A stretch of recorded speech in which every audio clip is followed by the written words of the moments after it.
বন্ধুরা, আজ আমি আপনাদের সাথে একটি বিষয় শেয়ার করব। হয়তো বিষয়টি শুনলে আপনাদের ভালো লাগবে।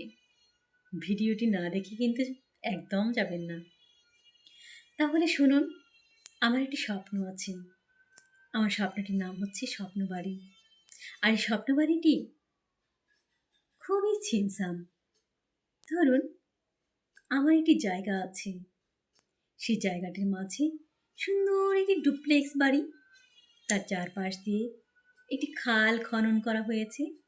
সেখানে হাঁস ভাসছে, নৌকা ভাসছে, পদ্মফুল ভাসছে, পুঁটি মাছগুলো চিরবিল চিরবিল করে সাঁতার কাটছে। ভেবে দেখুন তো, এই দৃশ্যগুলো আপনি নৌকা বাইছেন আর দেখছেন।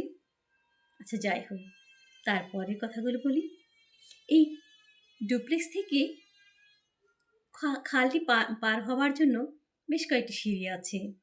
এটি সিঁড়ি দিয়ে বেশ কয়েকটি সিঁড়ি আছে। সেগুলো হচ্ছে পেছনে একটি সিঁড়ি বাড়ির, সামনে একটি সিঁড়ি, ডানে বামে, যাই হোক 4-5টি সিঁড়ি আছে। এরপর হচ্ছে পার হয়ে গেলাম আমরা। পার হবার পর